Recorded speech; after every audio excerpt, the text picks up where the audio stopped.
Vamos a partir entonces en la sesión de hoy. Muy buenas tardes a todos. Gracias por venir.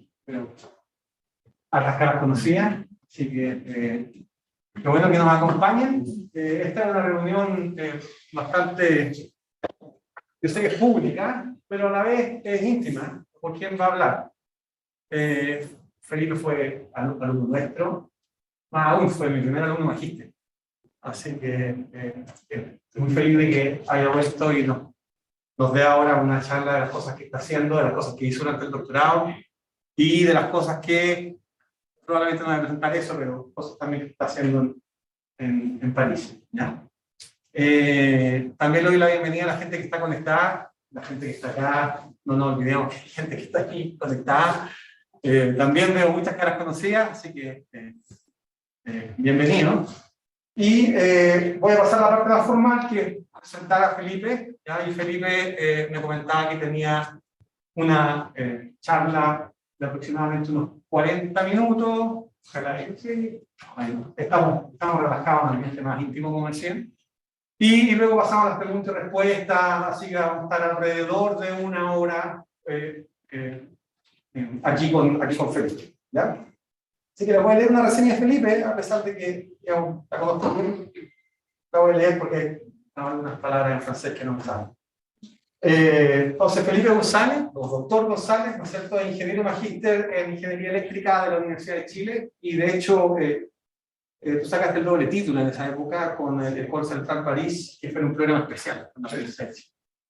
Después tú volviste y hiciste el magíster con nosotros. Exacto. Claro. Y como les comentaba anteriormente, Felipe fue mi primer magíster. Cuando llegué hace harto tiempo.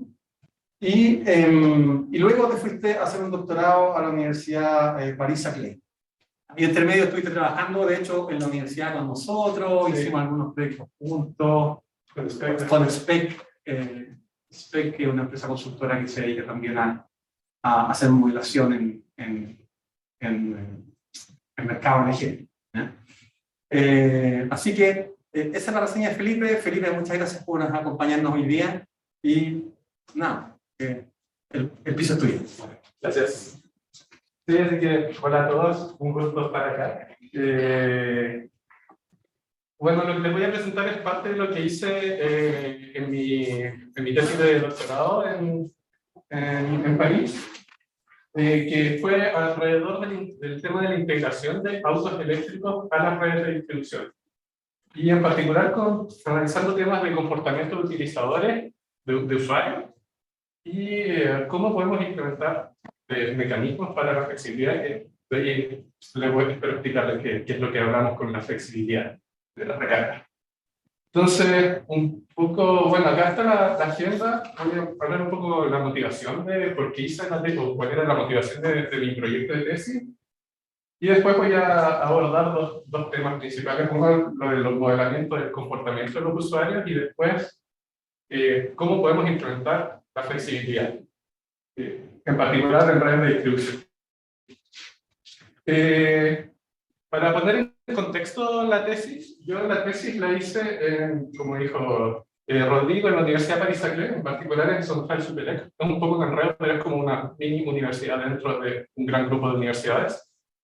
Y lo hice en compañía, en acuerdo con Stellantis Dis, que es el tercer constructor de autos más grande del mundo, no, creo que es el segundo ahora, detrás de Volkswagen, y que es básicamente el que tiene Peugeot, Citroën, Fiat, Chrysler. ¿Y por qué ellos me financiaron para hacer esta tesis? Es porque desde hace ya unos 10 años se empezaron a interesar en el tema de la electromovilidad, y en particular en temas de qué va a pasar con la interacción de esto de mundos súper distintos, que es el mundo del transporte, con el mundo de la energía y en particular de la electricidad.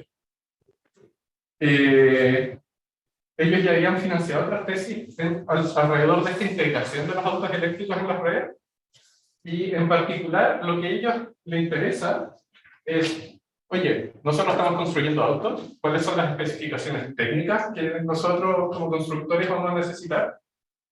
¿Cuáles son las posibilidades de negocio que se abren ahora para los constructores de autos? Tal vez ellos van a poner una patita en el mercado de la electricidad y cómo ellos pueden jugar. Por ejemplo, ¿qué especificaciones ellos tienen que poner en sus autos para que, por ejemplo, sean más atractivos en este tipo de temas? Entonces, ¿cómo se posicionan en la cadena de valor de todo este nuevo ecosistema de autos, energía, electricidad que se ha creado? Bueno, entonces en ese grupo estoy yo. Y bueno, estoy haciendo 3 años una tesis con un grupo de investigación y ayuda en compañía de esta empresa. Bueno, ¿y cuál es la motivación más para mí? Y espero que ustedes también la resuelvan, es que necesitamos descarbonizar todos los sistemas, la sociedad en general. Acá pueden ver un pequeño grafiquito del IPCC, del reporte que hicieron en 2018. Bueno, fue actualizado el año pasado. Deberían leerlo si les interesa, o incluso si no les interesa. Y que muestra el histórico de las emisiones de CO2 y cómo deberían bajar para lograr la carbono neutralidad en el 2040 o en el 55. Pueden ver que es una curva bastante fuerte. Entonces tenemos que poner todos los medios posibles para intentar seguir esta curva. Y esto es para que sea compatible con una aumentación de solo 1,5 grados Celsius. Porque más allá, ya la barra. Y bueno, cuando analizamos el tema de las emisiones, esto es para el caso europeo, el sector del transporte cuenta por 30% de las emisiones de Europa. Es tremendo, es mucho. Uno tiende a pensar solo en el tema de electricidad cuando hablamos de las emisiones de las centrales a carbón, pero el tema de transporte es enorme. Y estas emisiones son principalmente dominadas por el transporte terrestre. Autos, camiones, trenes. Bueno, trenes en menor medida porque son un poco más ecológicos. Y bueno, ¿cómo estamos en Chile? En Chile igual es alto. No son los 30% de Francia, pero son 22% de las emisiones del país. Lo cual es alto. Entonces, ¿qué tenemos que hacer? Tenemos que ir hacia una movilidad sostenible y movilidad descarbonizada. Y eso pasa por una complementariedad entre electrificar el transporte y descarbonizar la generación eléctrica. Entonces, con renovables y con, entre otros, autos eléctricos. La gracia de los autos eléctricos es no solo que disminuyen las emisiones CO2, pero también disminuyen la polución atmosférica. Estamos en Santiago, así que ustedes lo conocen bien. Y también el ruido. O sea, los autos eléctricos son silenciosos y es bacán. O sea, estar en una ciudad que no te está pegando los 80 decibeles de un auto, un camión que pasa todo el rato es bastante más agradable para los usuarios, o sea, para las personas, para los ciudadanos. Entonces, por estas razones han habido un montón de commitments, no sé cómo se dice, de compromisos, sí, de la parte de a varios niveles para promover los autos eléctricos. Por una parte, países en un montón de partes han dicho, ok, no vamos a vender más autos a combustión a partir de algún cierto año. El Reino Unido en el 2030, Francia en el 2040.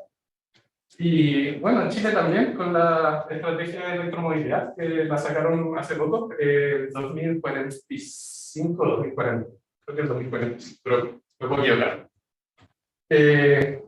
También hay otras cosas, o sea, también esto pasa a varios niveles. Hay mucho que tiene que ver con temas de urbanismo, de cómo ciudades intentan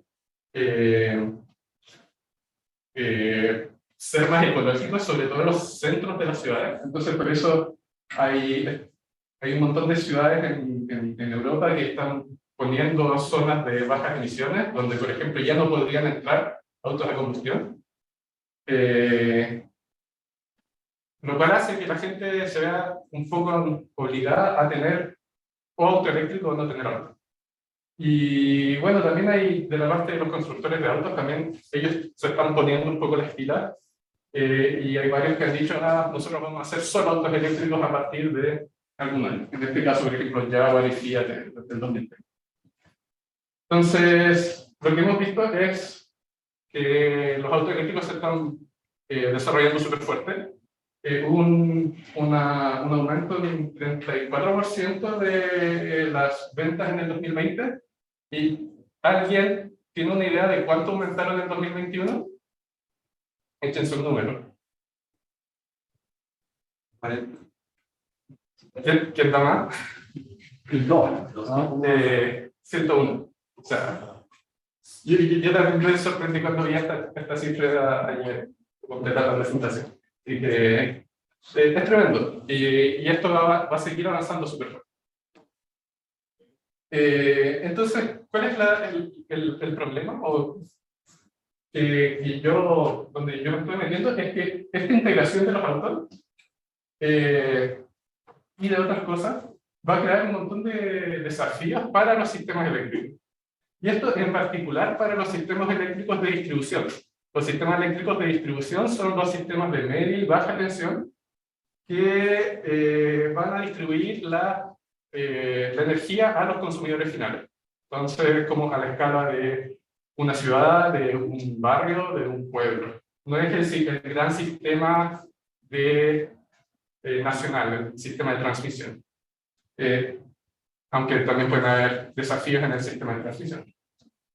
En particular, los sistemas de distribución tienen muchos desafíos porque no solo son los autos eléctricos que se están incorporando, está todo el tema de la electrificación de la calefacción, como que si ven acá, la calefacción también es un 30% de las emisiones CO2 por lo menos en Europa.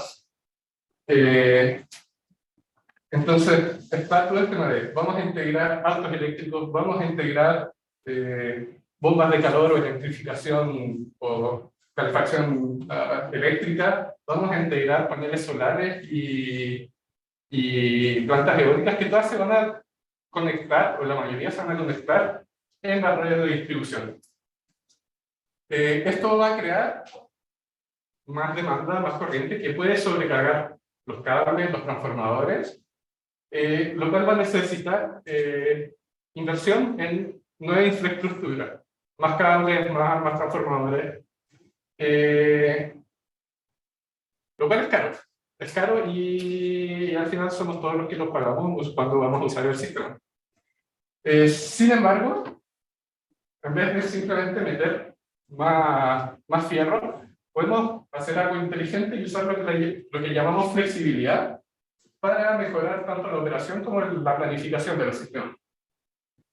¿Y qué va a ser la flexibilidad? Va a ser la capacidad de adaptar o controlar los patrones de demanda o de generación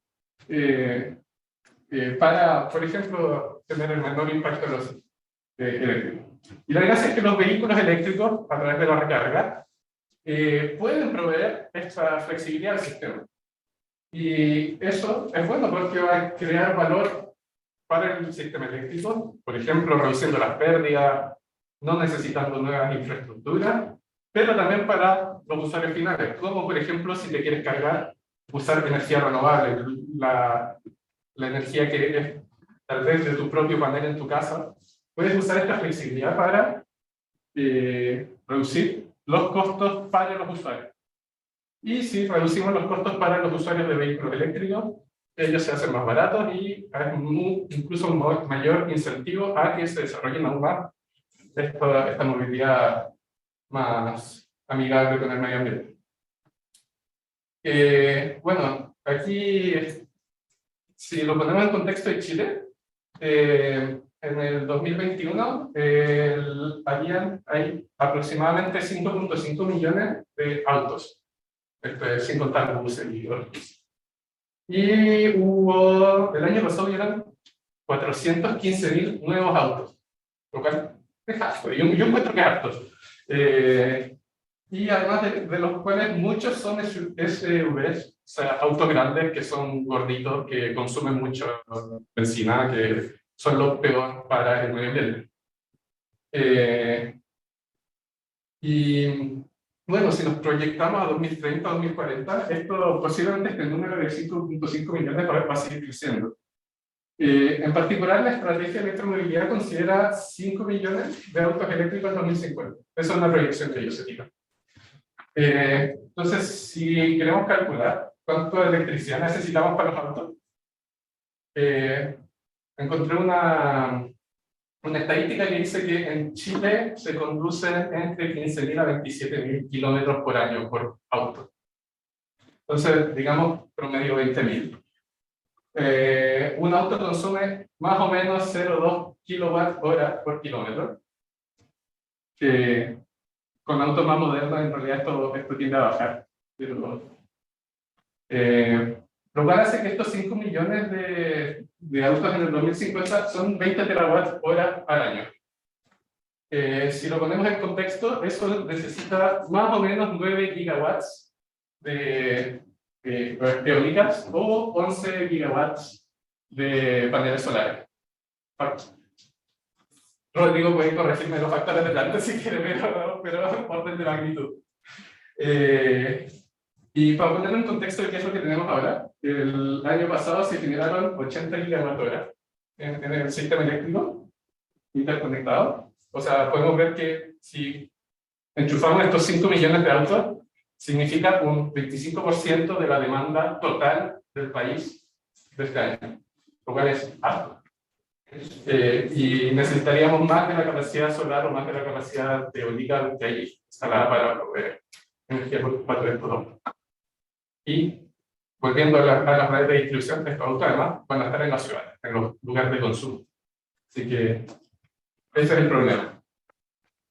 ¿Te puedo interrumpir o al final? No, es solo eso. Para, digamos, sí, si tienen preguntas o comentarios, no deben interrumpir. Entonces, volviendo un poco más a encuadrarte lo que llamamos la flexibilidad de los autos eléctricos, como les dije, es la habilidad de adaptar los patrones de carga o descarga de un auto.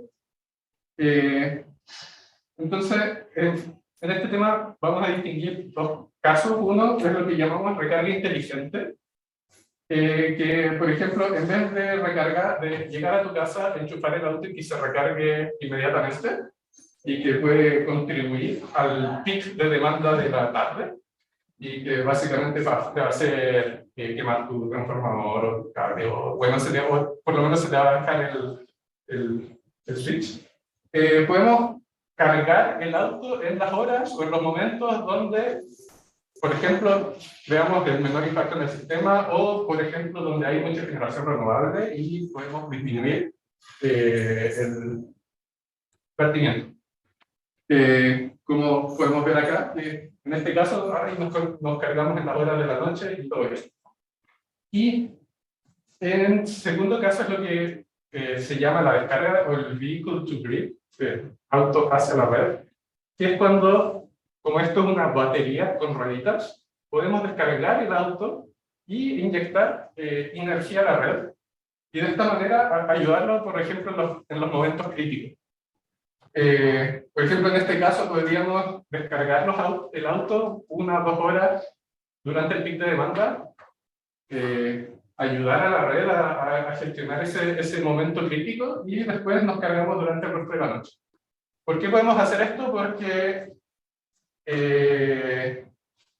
un auto, si lo conectas en la noche y lo tomas en la mañana siguiente, va a estar conectado entre 10 y 12 horas, y para recargar un día normal de conducir, necesitas entre 1 y 2 horas. Entonces te quedan 10 horas, 8 horas en que el auto está parado, conectado, sin hacer nada. Entonces puedes usar esta flexibilidad.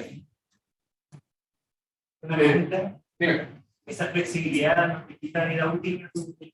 La recarga inteligente no, para nada, porque es simplemente, en vez de cargar ahora, lo cargo un poco después.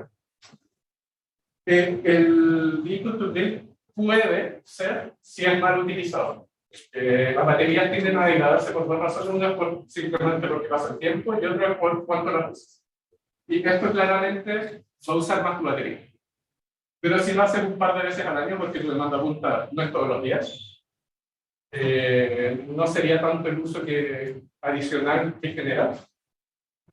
Y otra cosa es que potencialmente uno hasta puede usar el vehicle to grid para mantener tu batería en un, digamos, estado óptimo, porque mantener la batería muy cargada también te la degrada. Entonces, tú bajas la carga de la batería, la mantienes como en el nivel óptimo, está casi toda la noche en este nivel óptimo y solo la recargas, por ejemplo, al final. Entonces también te puede ayudar, o por lo menos los impactos serían mínimos. Entonces, siguiendo, esta flexibilidad se puede usar para diferentes agentes en el sistema eléctrico y con diferentes fines.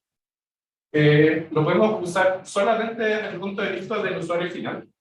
Por ejemplo, yo tengo mi casita con un panel solar y con tal vez una tarifa eléctrica que es variable. Entonces yo puedo gestionar la recarga para, por ejemplo, maximizar el autoconsumo de la generación que yo estoy generando con mi propio panel. O para simplemente reducir los costos que me cuesta cargar mi auto. También lo podemos usar como a nivel global, a nivel de todo el sistema, para, por ejemplo, consumir energía cuando hay mucha generación renovable, digamos, en todo el país. O también para proveer incluso servicios de flexibilidad súper avanzados en temas de requerimientos, como son la reserva, la respuesta en frecuencia. Y lo que yo me interesé en mi tesis era los sistemas de distribución, que era cómo vamos a usar esta flexibilidad para las congestiones, básicamente para no sobrepasar esta línea de límite de la capacidad de mi red local. Y también uno puede hablar de regulación de voltaje o de ayuda como restauración en caso de falla. Por ejemplo, se te cae el transformador del barrio, en vez de que te quedes 3 horas sin energía en tu casa, pues, inyectas energía o a tu barrio o a la casa y así no tienes este problema. Y al final lo que todo esto puede hacer es que, como les dije antes, vamos a necesitar menos inversión en nuevos cables, nuevos transformadores y básicamente una transición a energía, a un sistema bajo carbono menos caro. Ahora, esto suena futurístico, pero no lo es. Ya hay empresas, ya hay compañías, que hay autos que son capaces de hacer esto. Acá les puse un caso de un agregador. Un agregador es básicamente una empresa que controla un montón de activos energéticos a lo largo de un sistema eléctrico y que los agrupa y después usa este pack de recursos distribuidos para ir al mercado eléctrico global de transmisión y decir, ahora yo controlo y uso la flexibilidad de tal manera. Este agregador básicamente controla un montón de puntos de carga de autos eléctricos y fue certificado en Francia para operar comercialmente, de verdad, no en un proyecto de demostrador ni nada, para controlar, participar en la SR, en la regulación de frecuencia. La regulación de frecuencia necesita que tú actives que según tu frecuencia que está arriba, que la frecuencia va oscilando en cada momento, lo que tú vas a hacer es vas a descargar o recargar tus autos más rápido o menos rápido para ajustar, para ayudar a que esta frecuencia se mantenga lo más más cercano a los 50 Hz posible. Entonces, esto, lo que tú puedes ver acá es que acá está la frecuencia, acá hay un salto en la frecuencia, y acá vemos la recarga agregada de muchos autos que ellos gestionan. ¿Y qué pasó? La frecuencia se fue para arriba y ellos rápidamente bajaron la recarga de sus autos eléctricos para ayudar al sistema. Y así van siguiendo. Acá la frecuencia se fue para el otro lado, ellos aumentaron su recarga de los autos eléctricos, y así pueden ver que ellos de forma continua están controlando la recarga de autos eléctricos para dar un servicio que es importante para el sistema eléctrico, porque permite la estabilidad y el buen funcionamiento. Y que de pasada ellos, bueno, están ganando plata.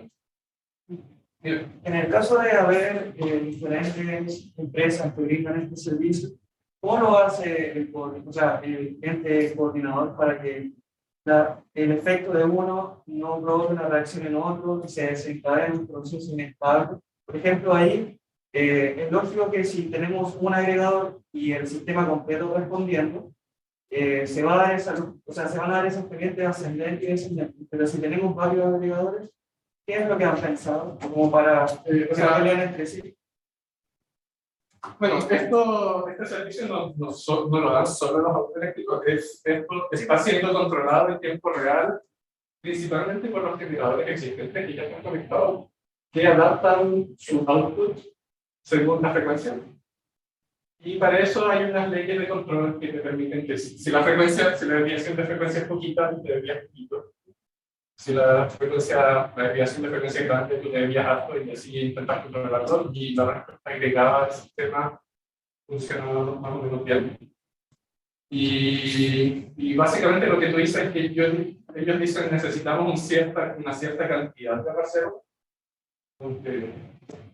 Creo que en Europa dicen 3.000 megawatts para todo el sistema. Y eso lo distribuyen entre los diferentes agregadores, diferentes generadores que dicen, yo estoy disponible para participar ahí. Entonces cada uno va a ser responsable de dar, no sé, los 5, 6, 10 megawatts que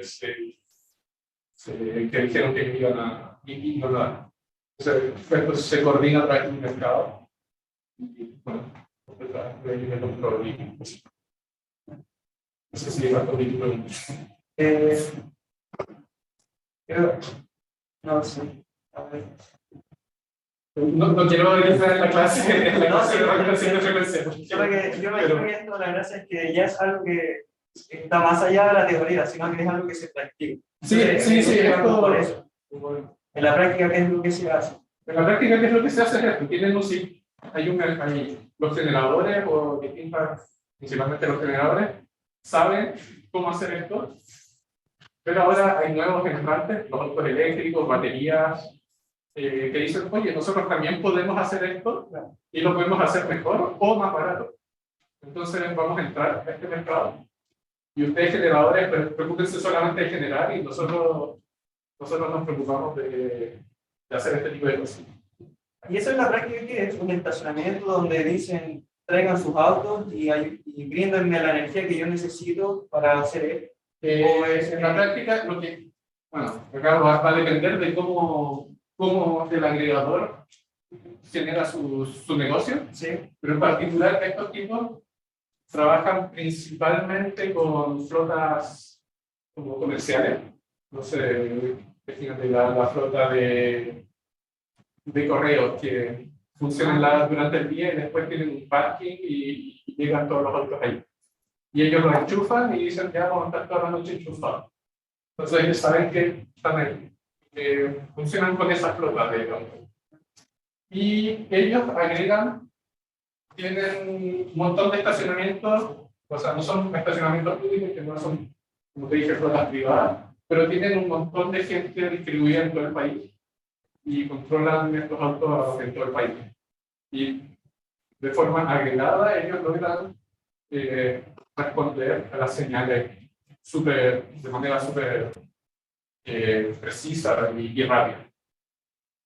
O sea, yo me imagino, por darme un poco de pregunta, yo me imagino que ahí en la práctica hay una consigna directa. O sea, tú tienes un contrato con el coordinador, y el coordinador sabe que dispone de ese recurso para... Y ahora Sí. y después dar llamado en la vía que lo necesite. Sí. O tiene control de una consigna directa. O sea, sí, esto, la regulación de frecuencia primaria, digamos, como es súper rápida, es necesario reaccionar Claro, en 30 segundos. Sí. Hay un mercado encima. O sea, Sí, creo que cada estación tiene un medidor de la frecuencia y responde como es que si fuese así, independientemente. tu pregunta es Pero- súper válida porque podrían responder todo y te crea un problema de sincronismo. Sí, o sea, En la medida que es una mezcla de, Claro. de descentralización con esta plataforma central que también me va a decir si tú vas a participar y tú no. Exacto. Y tampoco son todos los autos del Sí. país, son 1000 autos, no sé, 1000 autos. ¿no? O sea, yo imagino que en la medida en que estos sean pocos, porque tú puedes hacer un control aislado del sistema, como una batería, ¿no es cierto?, que responde con su control primario a cambios de frecuencia. Sí. Si tienes muchos de estos, te puede crear el problema que tú dices. Ahí habría que tener Y ahí habría que un poner control paralelo que evite esa inestabilidad. Claro, hay otras teorías al respecto, pero yo creo que en la práctica lo que sí es tener una consigna directa. Pero Sí, hay, no, claro, pero hay teoría, pero no es un problema actual, diría yo, porque no tienes tantos de estos. Entonces, Sí, y tampoco vas a ver, o sea, pensemos en 10 años más y que hay muchos autos, tampoco todos los autos van a dar esto.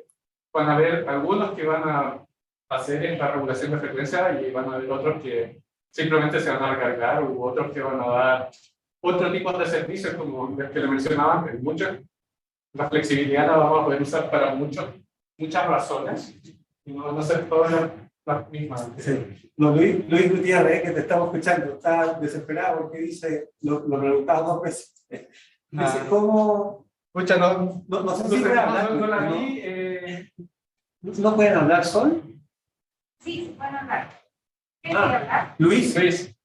Levante la mano. Hola, Ahora Luis. ¿cómo están? Bien, aquí entretenido con tu presentación. Bueno, entre paréntesis, yo conocí a Felipe en el... ¿qué conferencia fue? En Madrid, ¿no? Sí, la CIRED, Conferencia de Redes de Distribución. ¿Verdad? En la Zagreb. Ya.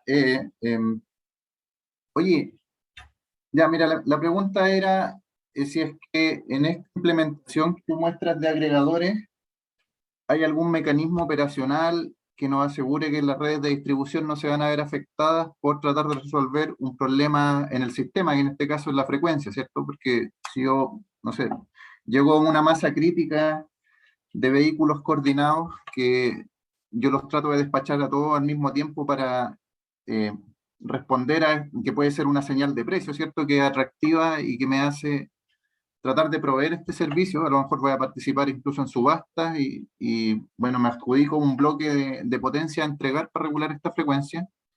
¿Hay algún mecanismo que me asegure que no voy a estar generando problemas de congestión o de voltajes en distribución por resolver este problema de frecuencia? ¿O no? No hay ningún sistema como lo que se habla, digamos, por lo menos en academia, de mercados complementarios y coordinación, pero sé que el distribuidor tiene como que validar la instalación de alguna manera. No sé exactamente qué es lo que valida hasta qué momento, pero te diría que casi todas estas flotas deben estar conectadas en centros, como centros de carga un poco más grandes. No sé, pues, como te dije, son flotas industriales o comerciales que deben estar como acopladas con no sé, una oficina grande, un centro de distribución o algo así. Ya. Entonces deben tener conexiones más o menos gordas que no les deben crear tantos problemas. Pero Claro, pero eh, tú visualizas que esto puede ser un problema cuando este mercado se abra al mercado masivo, ¿cierto? Que si yo le puedo vender servicios o sea, soy parte del servicio del agregador, estamos de acuerdo en que vamos a generar ese problema, ¿cierto? sí, sí puede ser, pero hay que matizar un poco también en que, como te dije, estos son un sistema para el servicio de transmisión que puedes tener autos dispersos por todo el sistema. Estos tipos tienen autos en toda Francia. Claro, claro. Entonces, es difícil que tenga una cantidad realmente grande de autos en un barrio, no sé, residencial y que todos te respondan por la misma señal, por lo menos por regulación de frecuencia. Podrías tener O sea, otros temas, otros yo creo que igual puede ser discutible, servicios que porque sí te pueden la pasar. frecuencia la van a ver todos, digamos. Van a ver la misma frecuencia y todos van a, si tienen un control netamente basado en frecuencia, todos van a despachar, pues van a ver la misma señal. Sí, sí, o sea, ese es el problema, pero difícilmente todos los autos van a estar dando ese servicio. Eso es lo que yo quiero decir. Claro, o sea, mientras no sea tan masivo, no se ve el problema. Y eso es lo que pasa hoy día, ¿cierto? Pero Sí. mirando más al futuro, donde tú mismo dices que vamos a vernos casi forzados por tener autos eléctricos, esto puede ser un problema en unos años más. Eh, O sea, un problema que hay que resolver, si no, no es algo tan terrible, pero hay que empezar a pensar en eso. pero mira, para ponértelo como en orden de magnitud, sí, en Francia necesitan como 400 megas de frecuencia primaria, de reserva primaria. Si cada auto te da 10, necesitas 40.000 autos para saturar todo el sistema solo con autos eléctricos. Y en Francia hay 40 millones de autos. Entonces, necesitas una proporción chiquitita de los autos para dar este servicio. Ah, ok. Sí, dígame. A mí me sucede cuando hablas de esto, porque como la flota de autos es pequeña, la que puede hacer esto, sino que hace problemas, y tú estás mencionando que hay planes de electromovilidad a 8 años que podrían, por ejemplo, suponiendo que el año pasado se cumplieron 400.000 autos solo en Chile, supongo yo que en 10 años más, en un año, también se van a comprar 400.000 autos solamente eléctricos para las personas normales que se mueven en auto. Entonces, tú estás proveyendo este servicio, quizás puede ayudar al sistema de transmisión, pero ¿cómo ayudaría a coordinar el sistema zonal que al final tiene 400.000 autos que están consumiendo sin control y que van a hacer que el voltaje baje? Esos son problemas que se estudian. Sí. No tengo una respuesta mágica, pero sí, el tema de coordinación a la escala local o a la escala de la recarga en sí misma es complicado, o puede ser complicado, es que no se gestiona. Sí. No tengo la respuesta así como para darte ahora. Sí, pero hay alta investigación de eso. Sí. Por ejemplo, algunos plantean que el sistema no puede ver los mismos precios, que es casi como ir y controlar a los cargadores, pero tú dices, tú ves que los cargadores vean ciertos precios y otros cargadores simplemente no ven.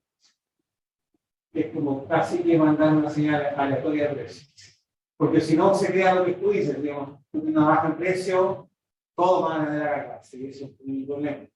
Pero cuando habla de precio, el consumidor regulado no tiene ningún precio. Si yo quiero cargar mi auto en la tarde local, cuando va a eliminar, yo le pago a la distribuidora y ellos cuando compran en licitación. Entonces, igual tiene que haber un plan como de regulación. Sí, no, claro, sí. Disculpa, solo claro. Y yo estaba hablando así como el mundo bien académico, las soluciones que se hablan. En teoría, para que esto tenga sentido, el usuario debiese ver diferencias de precio. Porque si no ve diferencias de precio, tú le das una tarifa plana, carga la batería cuando quiere, y eso puede estar súper desintonizado con los requerimientos del sistema. Entonces, el servicio te puede ocurrir, por ejemplo, cargar a la peor hora, y tú dices, bueno, ya lo mismo, porque me están cobrando esta hora, es lo mismo que me cobran esta hora, entonces, ¿por qué me tengo que yo preocupar de ese tipo de cosas? La única forma de mandarte la señal a ti como usuario, de que hagas algo razonable para el sistema y que no lo estreses más, es tener un precio que está medianamente modulado a lo largo. Y en ese mundo aparecen otros problemas, que son estos sincronismos que estábamos hablando antes, etc. Y ahí hay otras soluciones que se van planteando encima de esto. Pero lo básico es que obviamente tienes que ver diferenciales de precio a lo largo del tiempo. Si no, tú como usuario no tienes absolutamente ningún incentivo a hacer una carga inteligente. Similar a lo que están hablando, en Europa pasan cosas, digamos, chistosas, en que, por ejemplo, en Francia tú tienes, o muchos países ya tienen tarifas para los usuarios finales que son diferentes, que tienen diferentes como escalones, a diferentes horas. Y pasa que creo que a las 9 empieza el horario bajo y hay muchos termos de agua, como el calefón eléctrico de la casa, que se enciende a las 9 para usar estos precios bajos. ¿Y qué es lo que pasa? No sé, a las 9 a las 10, que hay un aumento de demanda bien fuerte y repentino a las 9, y hay unos pics de subida o de bajada de frecuencia que se ven en el sistema. Y de hecho, acá dice 9 y ¡pum! Hay un pic. A las 10 hay otro pic. Y bueno, este tipo de sincronismos que habla Rodrigo pasan en la vida real y pasan a veces. Y podrían ser más fuertes y en un caso en que todos los autos vean el mismo precio. Y que se une harto a la pregunta de Luis también, de cómo vamos a gestionar esta flexibilidad a las diferentes escalas del sistema. Este precio bajo, porque hay mucha generación renovable, me va a terminar creando problemas en mi escala local, porque todo el mundo se va a querer recargar. O sea, si tienes un precio bajo, un precio bajo y todo el mundo ve la señal que hay un precio bajo, y todos se ponen a cargar su batería, bueno, los precios no van a ser tan bajos al final. Entonces, ese es el tema que hay que ir haciendo.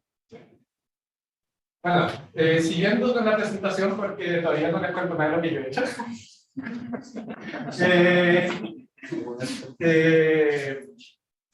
Bueno, mi tema de investigación al principio partió como algo súper abierto, que era, oye, ¿cuál es el valor de esta flexibilidad que les hablaba para las redes de distribución? Y eso era súper amplio y es como, ¿qué hago? No sé. Y eso lo fui declinando un poco en dos temas, que era lo que les mencioné, que es cómo afecta esto del comportamiento de los usuarios, que en general en la academia había sido como bien tratado por encima, ¿no? ¿Cómo afecta este comportamiento en la integración de los autos? Y lo otro es que también, como hablaba Rodrigo, desde el punto de la academia podemos hacer todo, podemos plantear modelos matemáticos y todo funciona muy lindo, pero en la realidad tenéis que implementar mecanismos de precio, mecanismos de subasta, de licitaciones, y cómo este tipo de mecanismos que se implementan en la vida real pueden ser usados en redes de distribución. Que en redes de distribución en general no hay nada, simplemente los operadores de redes de distribución tiran cables, son lo suficientemente grandes para ahorrar la punta y se olvidan. Entonces, no hay, este tema de flexibilidad no existe. O no existía hasta hace poco. Entonces, les voy a mostrar rápidamente un par de cosas que hice. Uno fue alrededor del impacto de las necesidades de movilidad de la gente en Francia y cómo esto va a afectar la integración de los autos en las redes de subestación primaria, como la subestación entre alta tensión y media tensión. Entonces, lo que hice fue analizar los patrones de movilidad en base a encuestas nacionales de movilidad en Francia, y ahí podemos ver esto, y esto muestra la distancia promedio por día necesaria por temas de ir y volver al trabajo. Entonces, acá hay cosas muy interesantes que surgieron de esta encuesta, Principalmente vemos que las grandes ciudades, acá Toulouse, Lyon, París, en el centro de las ciudades, la gente tiende a conducir pocos kilómetros por día, porque están relativamente cerca de sus lugares de trabajo, o en el metro, o no son distancias tan grandes las que van a conducir. Pues, si, no sé, yo viví en Ñuñoa y venía acá, que son 10, 15 kilómetros de ida y vuelta, entonces no es tanto lo que no conduce. Sin embargo, son las áreas periurbanas de estas grandes ciudades que muestran una necesidad de movilidad muy importante. Pueden ver esta zona del Gran París, alrededor de París, donde la gente tiende a conducir muchos kilómetros por día. Entonces, usé estos datos para... y después esto lo crucé con datos de dónde estaban las subestaciones. Hay aproximadamente 2000 de estas subestaciones acá en Francia, subestaciones primarias, para analizar cómo la recarga de estos autos iba a impactar en los diferentes tipos de subestaciones. Bueno, esto es un break también. También yo analicé un poco cómo afectaba, cómo se modelizaban los patrones de recarga, en el sentido de que yo, cuando tengo un auto eléctrico, no necesito enchufarlo todos los días para recargarlo. En general, la batería te da suficiente para, ¿cuánto? 200, 250 kilómetros, y si conduces 15, 20, 30 kilómetros por día, puedes cargarlo una vez a la semana. Entonces, este grafiquito muestra un poco cómo la gente, si es que está en zona urbana, zona, digamos, promedio, zona más rural, más periurbana, se va a enchufar, con qué frecuencia ellos lo van a hacer. Y lo que podemos ver es que, por ejemplo, en la zona urbana, ellos van a tender a enchufar el auto, no sé, dos, tres veces por día, o sea, 2, 3 veces a la semana, lo cual no es mucho. Por otro lado, en zonas más rurales que tienden a conducir más kilómetros, ellos van a tender a enchufarse más seguido, de 3, 4 veces por semana. Y esto puede ser súper importante, por ejemplo, cuando quieres planear los puntos de recarga en las ciudades, los puntos de recarga públicos. Porque tú dices, si la gente solo se necesita enchufar 1 o 2 veces por semana, yo no necesito llenar tanto de cargadores públicos como si la gente tuviera que recargarse todos los días. Entonces, este tipo de modelización igual es importante, y hay que entender cómo los usuarios usan sus redes. Y eso hay que adaptarlo también a los contextos locales, de cómo la gente usa. Disculpa, Dime. lo de atrás, estos son datos. No son... Esto es dato, esto es modelización en base a datos. Sí. Bueno, no quise mostrar el modelo que yo hice de comportamiento de recarga, pero había analizado un montón de datos para generar un modelito, y después de eso le enchufé estos datos para obtener esta información. Entonces, bueno, eso. Y Una consulta ahí, ya, porque me imagino que tú tomaste como los datos de uso más del transporte, como de kilómetros diarios, y en eso estudiaste después cuánto era el consumo energético. Y ahí tú determinaste, o de qué forma determinaste cómo iba a ser la carga. Eso es lo que, bueno, un poco la pregunta de por ahí, ¿no? O sea, porque le Sí, digo... ahí me salté una parte que dice, ya si tenés el texto, va a ser mucho, pero bueno.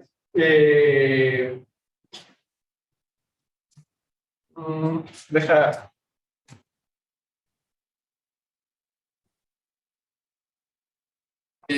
bueno, lo que yo hice fue que hubo un proyecto en el Reino Unido en que ellos siguieron la recarga de más de 200 personas durante casi 2 años.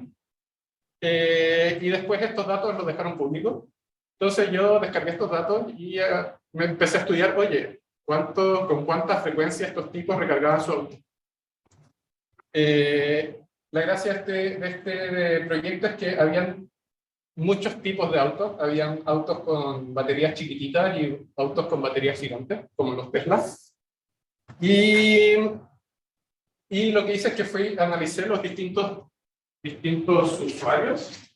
Acá cada puntito es un usuario. Y los puntitos más verdes, amarillos, son usuarios que tenían autos grandes, o sea, de batería grande, y los azules son autos de batería más chica.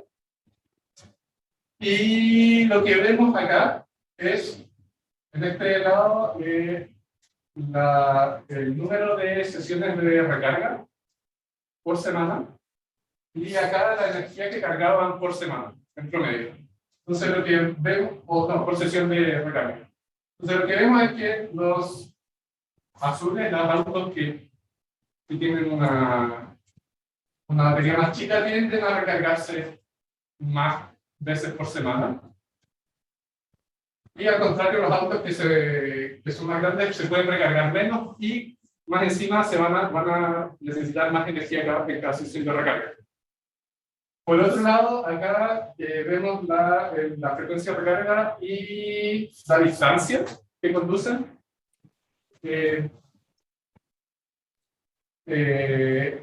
Por día, promedio. Y lo que veíamos acá es que los autos grandes, acá los verdes amarillos, tienden a seguir esta recta que es un poco más pronunciada, cual dice que ellos tienden a conducir más kilómetros por día.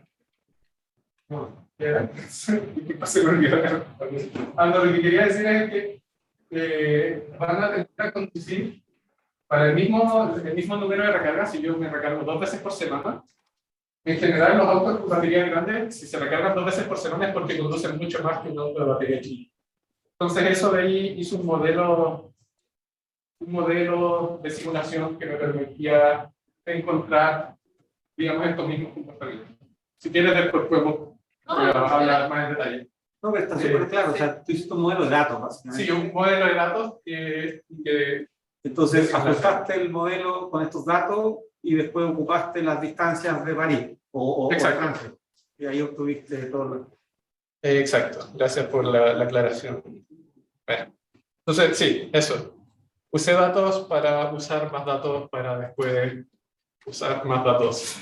Entonces, ya lo que hice fue que agarré este mismo modelo que había hecho antes con la recarga y con la frecuencia de recarga, para enchufarle la distancia y ver cómo sería la curva de demanda de recarga de autos en distintos lugares.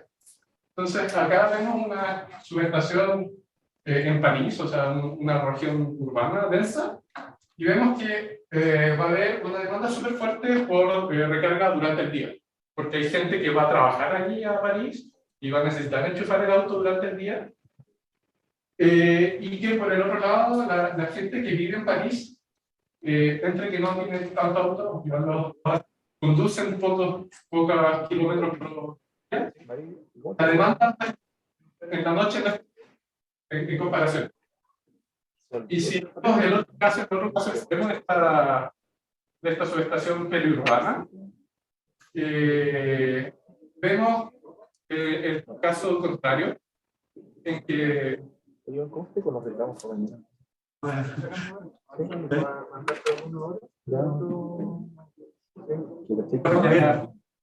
Sí, no, ahí está. Gracias. Bueno, lo que les decía es que tenemos un comportamiento que es totalmente distinto en estas zonas periurbanas, donde son zonas más residenciales en que la gente conduce muchos kilómetros, que va a tender a recargar su auto casi todos los días, y que tampoco hay como grandes centros de atracción, entonces no hay tanta gente que vaya a trabajar ahí. Entonces, el patrón de demanda es totalmente distinto. Bueno, esto hay que también mitigarlo, porque tal vez estos pics sean grandes, pero también hay todo un tema con tener ciudades con menos autos, sobre todo en Europa. Entonces, tal vez esta demanda es incluso menor, en general, porque intentan mantener los autos fuera de la ciudad. Si lo vemos en contexto de la demanda base, o de la demanda total que se vería en la subestación, no le digo, pero esto era como el equivalente al 50% de los autos eléctricos. ¿Sí? Como si hubiera un 50% de autos eléctricos. Si lo vemos en contexto total de la demanda de la subestación, en la zona urbana es nada, es súper poquito. Porque la demanda en estas grandes ciudades tiende a ser bien concentrada y ser bien alta. Bueno, esto hay que tener en contexto que esto es Francia, donde hay una demanda bien importante en invierno porque tienen mucha calefacción eléctrica. Entonces, dado eso, hay que ponerlo en contexto, pero vemos que la demanda extra de los autos no es tanta. Si lo comparamos en el caso más rural o periurbano, vemos que esta demanda es mucho más importante en comparación y que más encima es tan grande que me puede crear nuevos pics. O sea, ustedes pueden ver que la demanda de autos eléctricos por cargar en la noche podría saturar el valle que se crea en la noche. Entonces, la demanda de los autos me podría crear un nuevo pic solo debido a la recarga de los autos. Y ahí el problema es cómo gestionarlo. Bueno, lo que después hice este mismo ejercicio, pero para las 2000 subestaciones en Francia. Las clasifiqué en función de ciertos criterios como socioeconómicos, geográficos o urbanos. Por ejemplo, entre grandes centros urbanos, entre zonas más rurales y entre zonas periurbanas. Y después vi cuánto era el incremento en la demanda punta y el incremento en demanda total. Digamos, esto en energía y esto en potencia. Yo creo que este gráfico es bien interesante porque muestra cómo, en general, en estas zonas periurbanas, el impacto de los autos eléctricos, tanto en demanda, en energía como en demanda punta, es mucho más alto que el impacto de los autos en esta zona urbana. Entonces, lo que quiero decir acá es que el impacto del auto eléctrico va a ser súper dependiente del contexto local. Y posiblemente esto no es extrapolable directamente a Chile, y habría que hacer un estudio similar, considerando las especificidades de necesidades de movilidad a nivel local. Entonces, ciertas como ideas de esta parte es que los patrones de movilidad a nivel local van a determinar cómo los autos eléctricos van a impactar las redes eléctricas y que potencialmente la demanda adicional te puede crear pics nuevos, por ejemplo, en la noche que no estaba acostumbrado a ver en ciertas zonas. Y cuando nos ponemos en el contexto chileno, oye, esto necesita muchos datos. Necesitamos entender cómo la gente se mueve, vamos a necesitar entender cómo la gente va a recargar sus autos, y para eso necesitamos datos. Y eso. Bueno, de ahí ya creo que voy a intentar pasar esta parte rápido. Hice un estudio más detallado en una zona en particular, donde realmente analicé cómo eran los flujos en las distintas redes.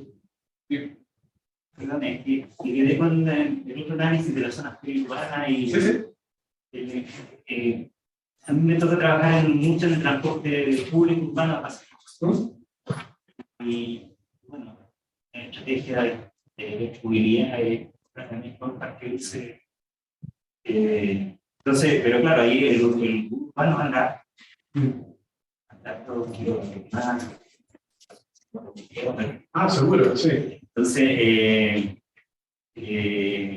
podría ser impactante en el urbano. Como no lo es el auto, pero sí lo sería. Pero me pasa algo como contraintuitivo porque hay demasiado auto en la ciudad. Sí, no. Y hay pocos buses, pero andando mucho. Sí. Entonces, será interesante poder construir esas mismas curvas con un sistema de buses pensando en que la respalda un 100%. Sí, un escenario de estas curvas son solo autos particulares. Ellos no toman para nada en cuenta el tema de los buses, pero también puede ser un impacto importante. Y bueno, como tú dijiste, hay demasiado autos en la ciudad. O sea, ojalá no todo el mundo, la idea es no cambiar auto convencional por auto eléctrico. Ojalá es como tener ciudades más amigables, menos autos, más buses, más públicos. Y siento que obviamente hay que es analizar cuál sería ese. un trade-off ahí, uno iría pensándolo solo desde el punto de vista de la demanda eléctrica. No, yo pienso que más transporte público es menos demanda eléctrica.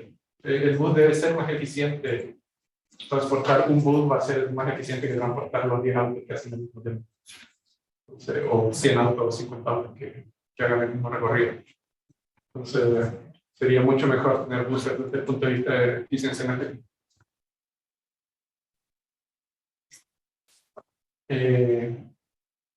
Bueno, si quieren paso a lo que sigue. Ya voy a pasar esta parte rápido, solo contarles que antes había hecho como un análisis a un punto, una subestación. De ahí me fui en detalle de un lugar en Francia donde agarré la red, que era una mezcla de redes urbanas con redes rurales, para analizar cómo sería el impacto de los autos eléctricos y de la integración de fotovoltaicos en esa zona. Y bueno, hay muchos datos, cruzar datos acá y allá para intentar localizar las demandas a nivel fino. Y solo para mostrarles, sería el naranjo. El naranjo es como el impacto, digamos, el azul es el impacto solo de los autos, y los autos no tienen mucho impacto. Acá pueden ver que los autos eléctricos, la oscilación es pequeñita, y que los impactos grandes que van a ocurrir, o que podrían ocurrir en esta zona, se darían más por la integración de fotovoltaicos que de autos eléctricos. Como puedo poner un contexto, los autos no son tan terribles.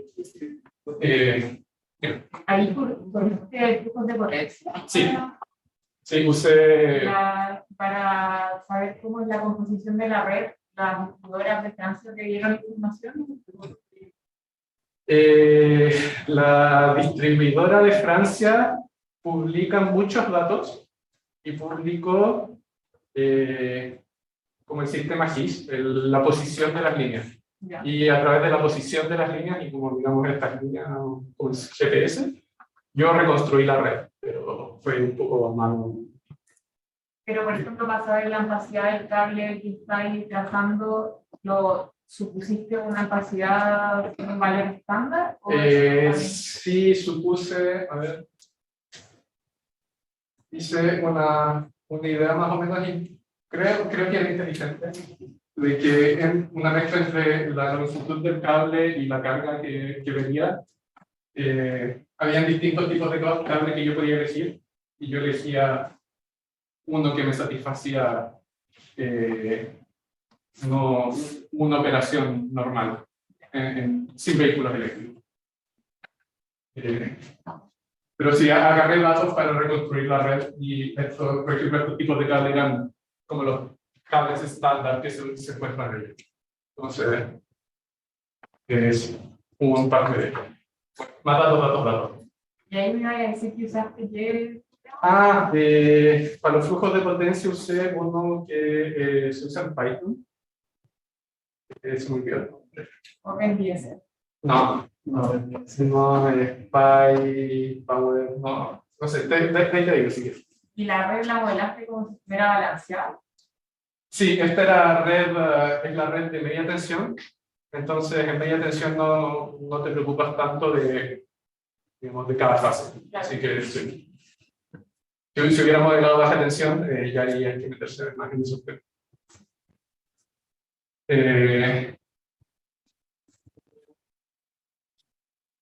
Y una pregunta, para obtener esos perfiles de voltaje, esos perfiles de voltaje, en el fondo tú supusiste una operación de carga del vehículo eléctrico.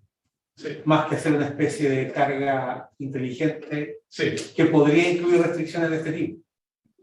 Sí, esto fue principalmente simulación, en que en primer, así como externo, generaba un perfil de recarga de autos eléctricos y de ahí se los enchufaba a esta simulación de flujo de potencia. Exacto. Porque uno podría decir, bueno, voy a operar la carga del auto de forma de ayudar un poco los perfiles, de voltaje. Sí, que eso es lo que intenté hacer en este caso. Que acá se ve la demanda de como los autos intentaban llenar estos hoyos. Y como puedes ver, ese es el escenario verde. El escenario verde que genera mucho menos desviaciones de voltaje. Pero ahí en realidad hay dos factores que son diferentes entre el naranjo y el verde. Es que en el naranjo, además, consideré que había muchas instalaciones solares de gran escala, y en el verde yo consideré que además habían principalmente paneles fotovoltaicos en las casas. Entonces, en el verde, los paneles fotovoltaicos estaban más cerca de los centros de consumo y te creaban menos de los puntos de consumo, y eso te creaba menos diferencial de voltaje. Debería haber habido un escenario entre los dos para que sean más comparables, pero no de Pregunta entonces, en el caso de sinergia y el caso de sin sinergia, la gran diferencia es que la carga y descarga es como parte de la optimización, o algún tipo de optimización del OPF o algo así, ¿o no? No, entre el sí. Bueno, hay dos diferencias entre. Hay una tablita. Hay dos diferencias. Una es que la recarga del auto se hace de manera distinta. En el sinergia se carga principalmente con una estrategia tipo valley filling, que te va a llenar el valle de la demanda neta. Y eso es exógeno. O sea, tú Sí, necesitas. eso lo hice exógeno. Eso lo generé exógeno. Y también había una proporción mayor de autos que se cargaban durante el día. Acá era 30 y acá era 50. Y la repartición entre paneles gran escala y paneles en el techo también es distinta. Esta era como un poco como la continuidad de lo que se veía en Francia, principalmente paneles en el suelo gran escala, y esto es como siguiendo una tendencia más de generación distribuida con principalmente paneles en los techos. Entonces, lo que buscaba mostrar acá un poco es que esta continuidad de paneles a gran escala te crean un poco más de problemas en la red, pero también hay que mitigarlo en el sentido de que estas instalaciones a gran escala igual en general conllevan ciertas inversiones en realidad cuando se está. Es un poco difícil de comparar fácilmente los dos. Creo que necesita un escenario entre medio para comparar bien las cosas. Pero sí, este estudio era un poco para mostrar que se pueden haber sinergias entre la recarga de autos y de paneles fotovoltaicos. Pero necesitamos, incentivos a que los autos se recarguen durante el día, cosa que todavía no, en Europa o en general, como que uno lo tiende a recargar en la casa cuando llega de vuelta del trabajo. Entonces, no siempre lo está cargando durante el día. Entonces, necesitas esta coordinación. Y que ahí, bueno, hay estas preguntas que se abren, que existen estas oportunidades para recargar, para generar sinergias entre recarga de fotovoltaica y autos eléctricos, pero ¿cómo promovemos esta recarga durante el día? Esas son aún preguntas abiertas. Y los otros puntos, para hacer todo esto, yo fui a buscar datos del distribuidor, datos de movilidad, datos de instalación de de paneles fotovoltaicos, un montón de datos por todas partes. Entonces, necesitamos muchos datos también para evaluar, hacer este tipo de estudios en Chile. Y como todas las cosas, el contexto local importa. Y no sé cómo estamos en tiempo y sé que alcanzo a hablar de la última parte de la presentación, que es un poco más distinta, que es más de mecanismos de flexibilidad. Tú me dices, Rodrigo. Estamos bien, o sea, no sé si, a no ser que, ¿cuánto piensa? No, yo no tengo nada. No, pero ¿cuánto dura 15 minutos. para no abusar del resto? Hagamos. 15 minutos. Ya, entonces, bueno, esta última parte habla más de mecanismos de flexibilidad y se aleja un poco del flujo de potencia, de la parte más técnica. ¿Y qué se entienden para estos mecanismos de flexibilidad?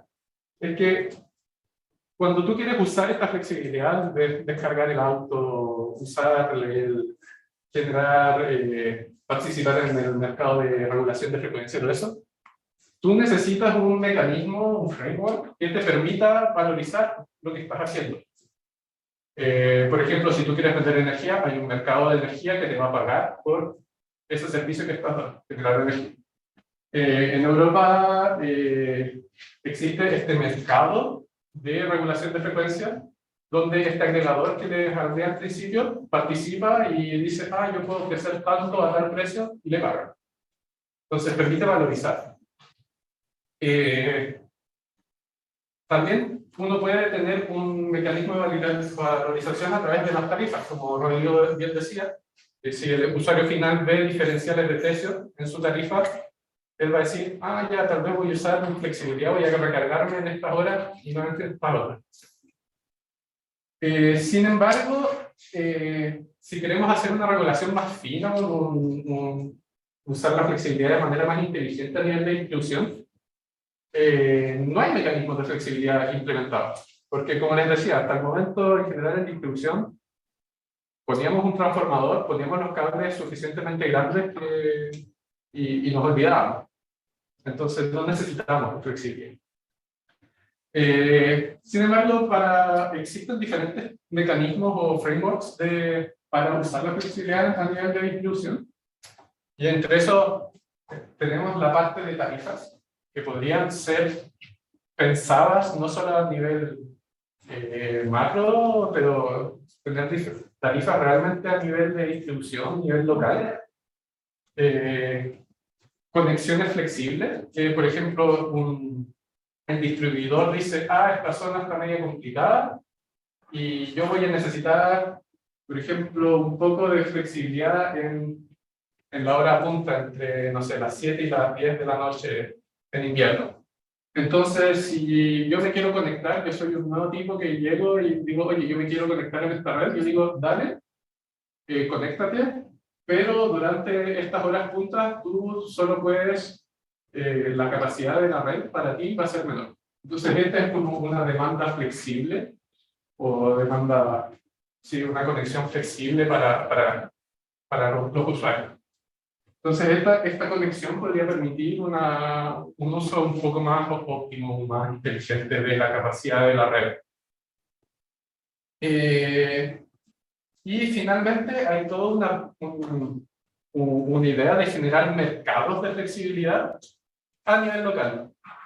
Y en la academia se habla mucho de estos mercados de flexibilidad local, en que somos un barrio y en el barrio yo tengo mi panel y tú tienes tu auto y yo tengo energía a ti y cosas así súper a nivel local, súper local.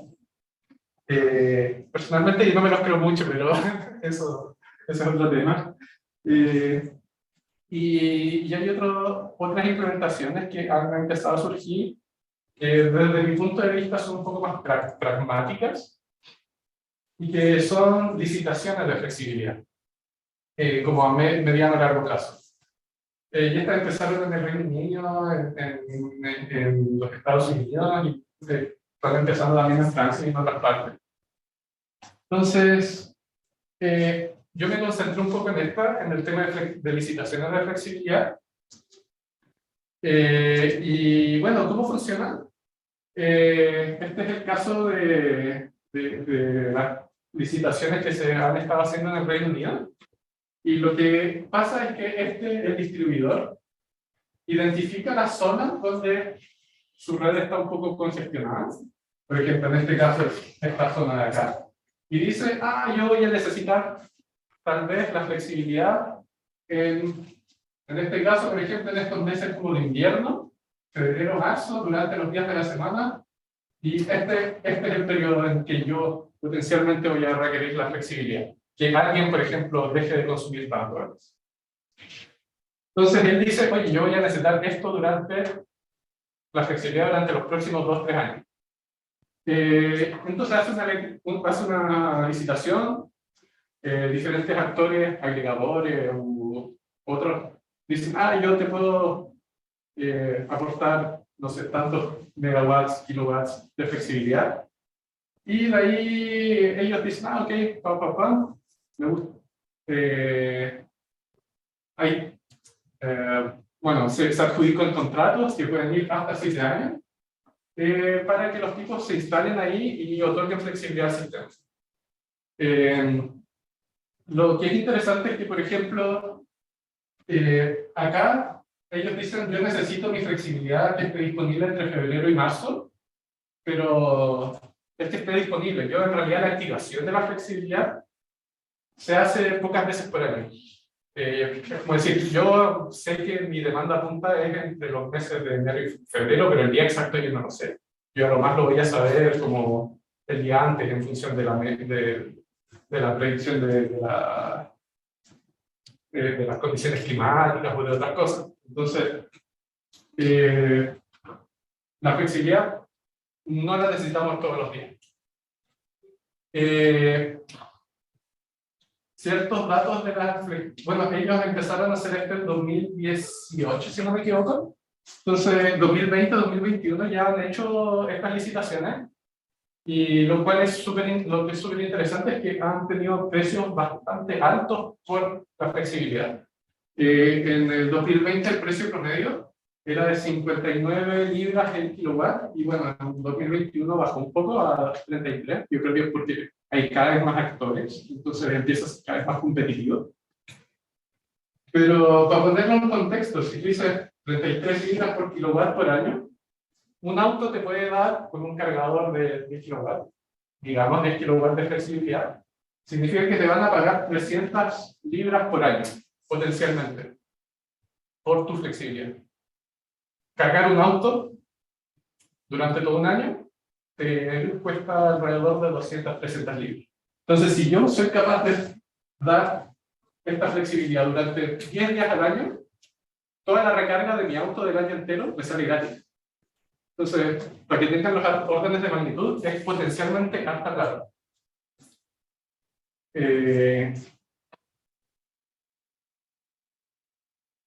Entonces, es un buen negocio. Es potencialmente un buen negocio. Eso sí, como pueden ver acá, el precio es súper variable, depende mucho del contexto. Hay zonas en que la flexibilidad tiene un valor muy alto, porque tal vez, por ejemplo, construir un nuevo transformador acá, que es lo que yo me estoy ahorrando, es súper complicado porque es el centro de Londres. Entonces, tal vez acá la flexibilidad tiene un valor súper alto. Pueden haber otras zonas donde yo tal vez necesito un poco de flexibilidad, pero en una zona rural en que, bueno, se construye un nuevo transformador, hay espacio, no hay tanto problema, entonces la flexibilidad en ese lugar tiene un valor más bajo. Entonces, lo que vemos acá es que la flexibilidad tiene también valores que varían mucho. Van desde 5 libras el kilowatt a unas zonas en donde pagan más de 200. Entonces, 200 libras por kilowatt es alto.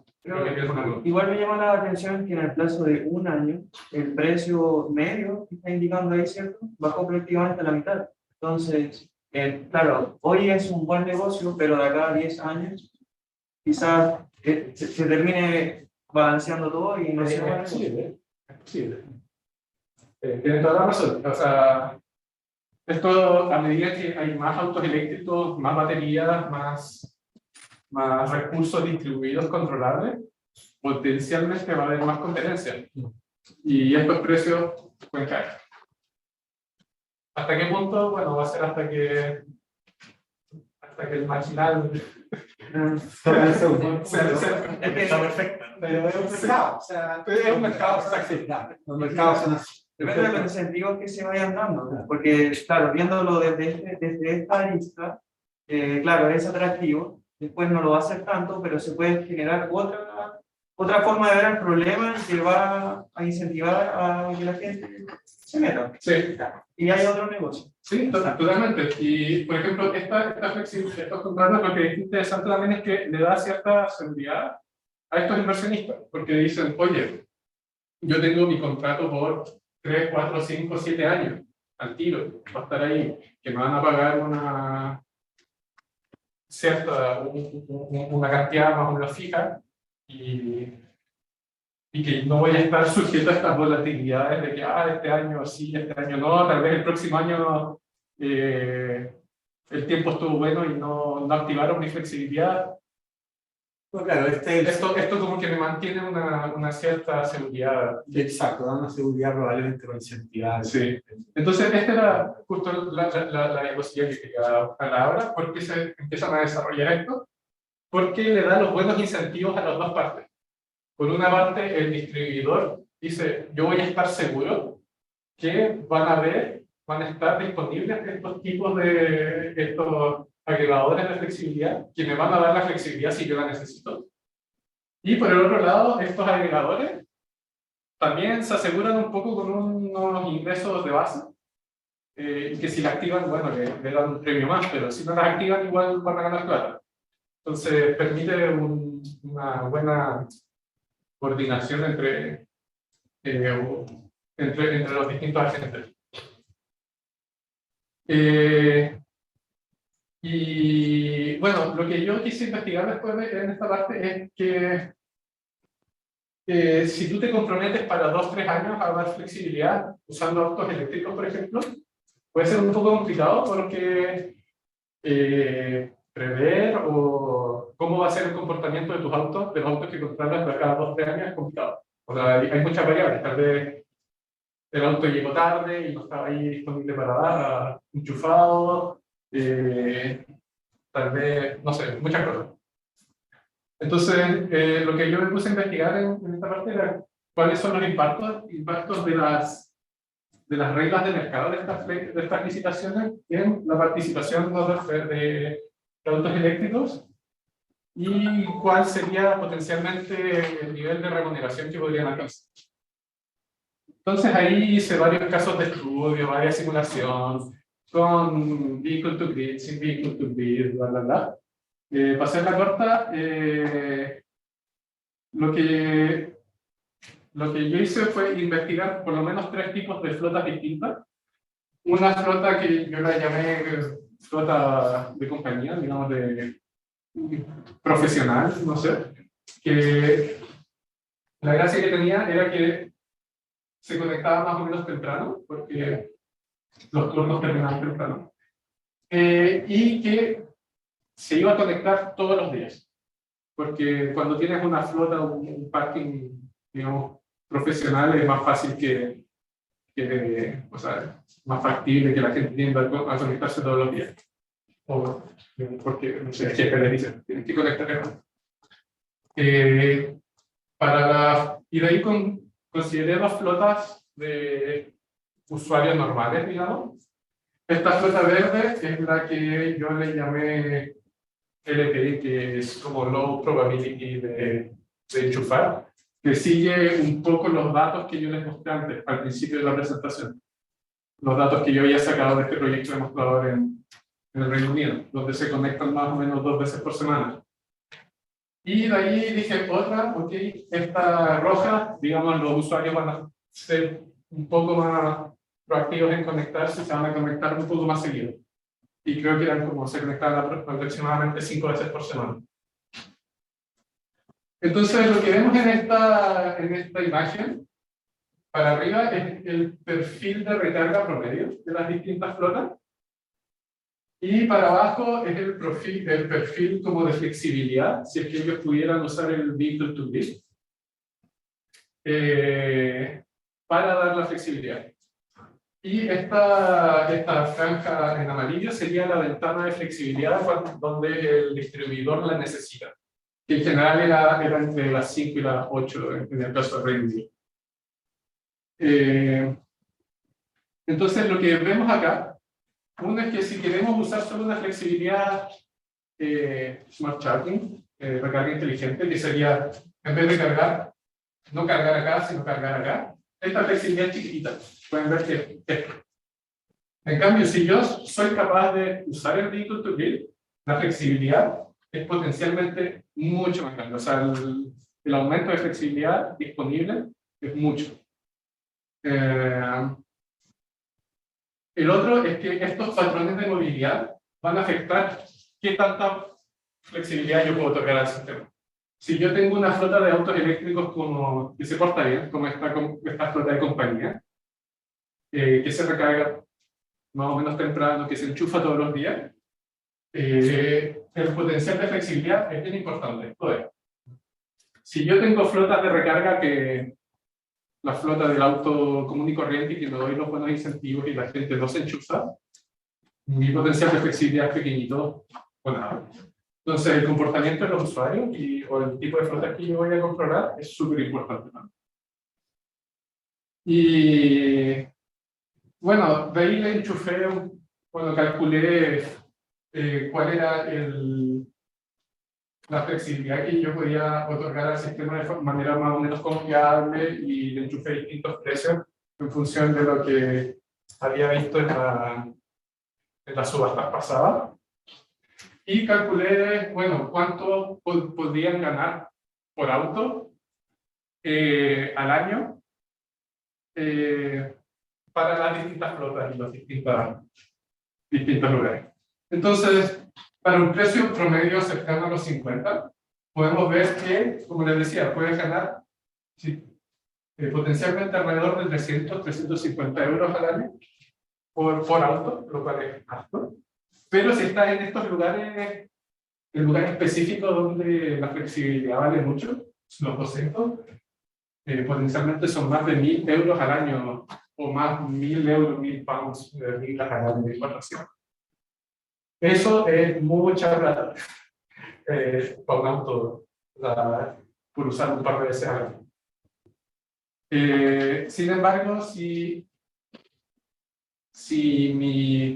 mi flota, realmente yo no soy capaz de dar los buenos incentivos para que se conecten, lo que yo puedo ganar por auto es muy poco.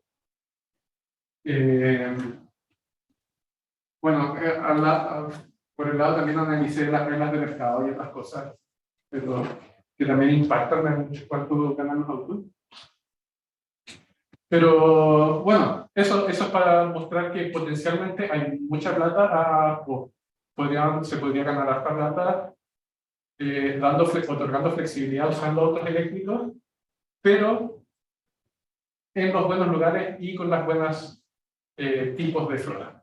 Y como tú dijiste bien, estos valores son referenciales del pasado, y como dicen las aseguradoras, los fondos de pensiones, la rentabilidad pasada no aseguran rentabilidad futura, así que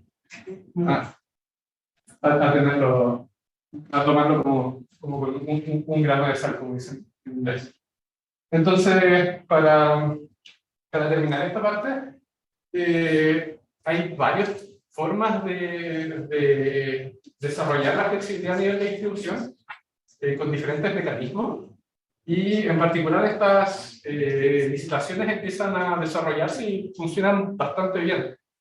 El caso del Reino Unido es súper bueno, porque desde el 2018 que licitaron como 1 megawatt, en 2020 iban como en 80, y en el 2021 también otorgaron como 100 megawatts de contratos de largo plazo. Entonces este mercado como que va creciendo y va funcionando. Y es un mercado que recién está en pañales, o sea, está empezando. Y que los autos eléctricos potencialmente pueden participar en eso, pero necesitan 3 cosas. Uno, que la disponibilidad de los autos calce bien con las necesidades del sistema, que puede no ser siempre el caso. Lo otro es que mi flota sea confiable, que se conecte todos los días. Y eso es importante, cómo incentivamos a los usuarios a que realmente se conecten. Y lo otro es tener la capacidad bien distribuida. Si no, la flexibilidad es mucho más chica. Y bueno, como decía recién, podemos ganar mucha plata, pero tal vez un poco, dependiente del contexto y posiblemente limitado en el tiempo, porque tal vez hay un contrato de 5 años, pero termina el contrato y el distribuidor dice, ah, ¿sabes qué? Al final igual voy a invertir en el nuevo transformador. O, ¿sabes qué? La demanda no creció como yo lo esperaba, así que ya no necesito la flexibilidad. Entonces, esta flexibilidad súper local es un poco riesgosa también. Y bueno, contexto chileno, para todos estos desarrollos se necesitan de partida los incentivos regulatorios para que las distribuidoras empiecen a pensar, a invertir en estas cosas en vez de simplemente invertir en nuevos cables.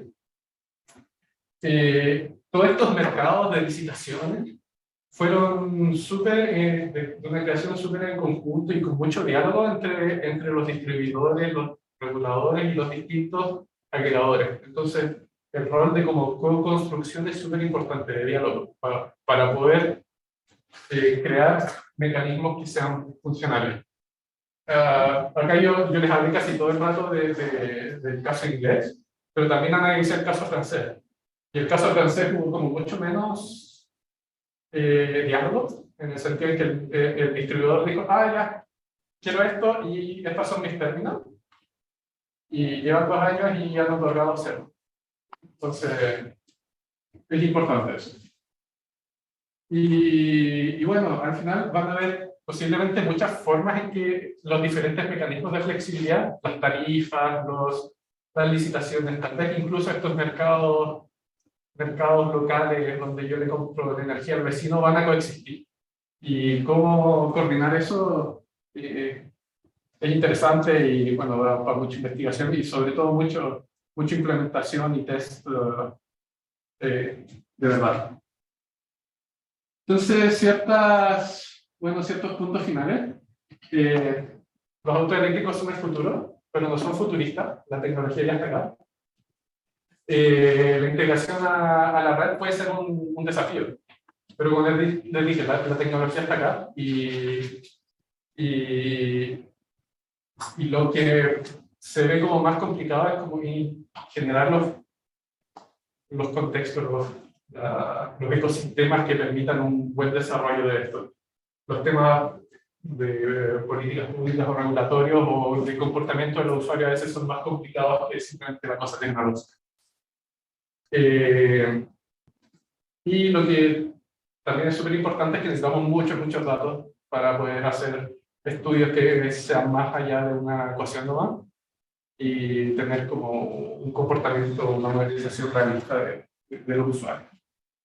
Y este es mi lado ecologista, que acá ojalá no nos vayamos en la idea como tecnológica de que los autos eléctricos nos van a salvar, sino que tenemos que pensar más bien sistemas de movilidad sustentable en su conjunto y como decía tú, como conversamos. El enfoque tiene que estar más en el desarrollo de transporte público, movilidad suave, caminar, bicicletas, trenes, más que simplemente cambiar el auto térmico a auto eléctrico, porque si no, el taco que está acá con auto térmico va a ser el mismo taco si son todos eléctricos.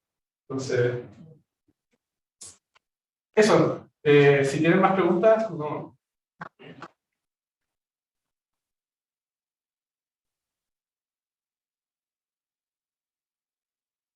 Felipe, no sé si alguien tiene alguien más preguntas.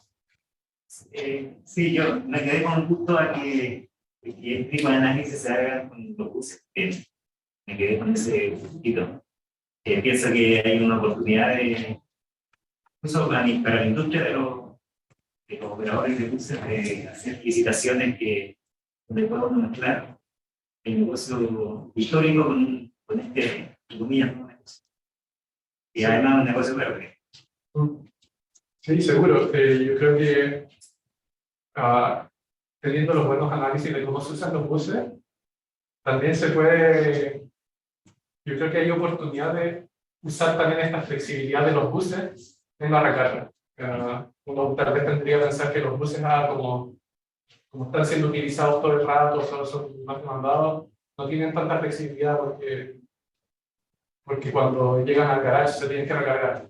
Pero tal vez si uno va a los datos, hay más flexibilidad de lo que uno piensa y en toda esta integración de los buses a la red, tal vez se puede hacer de manera mucho más inteligente o amigable. Hay estudios de transporte público, eléctrico. No sé si hay algún memorista aquí, eso, ¿no? Pero han habido, o sea, yo le puedo mandar ahí. Y hay un grupo del cual Luis Gutiérrez es parte, al profesor Alejandro Navarro, que viene de Chile, que trabaja mucho con estos temas. Hay memorias, como comentaba, que han dirigido y se tratan precisamente de transporte público eléctrico. Ahí podemos compartir. Sí, yo no sé, Luis, si ustedes tienen algo allá en la Adolfo. Yo en particular en este momento no, pero yo sé que están trabajando en el grupo, en el Centro de Transición Energética, habían empezado de antes analizando este tema de los buses, y hay data que se puede empezar a analizar.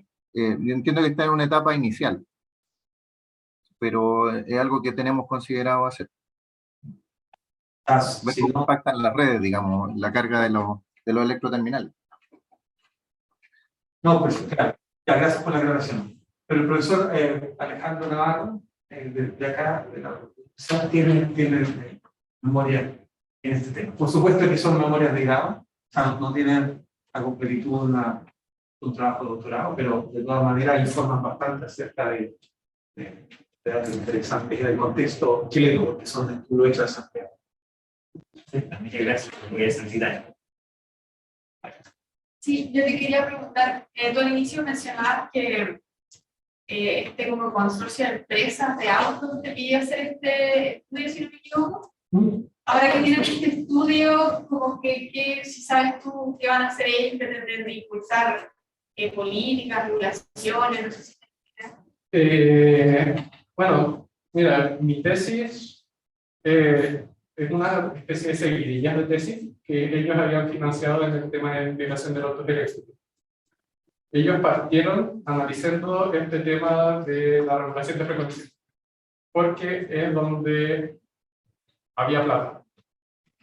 Entonces empezaron a decir, ya, vamos a hacer, ya regulación de frecuencia, se hace plata, podemos meternos ahí o impulsar, digamos, hacer los vehículos que sean compatibles con las necesidades para hacer.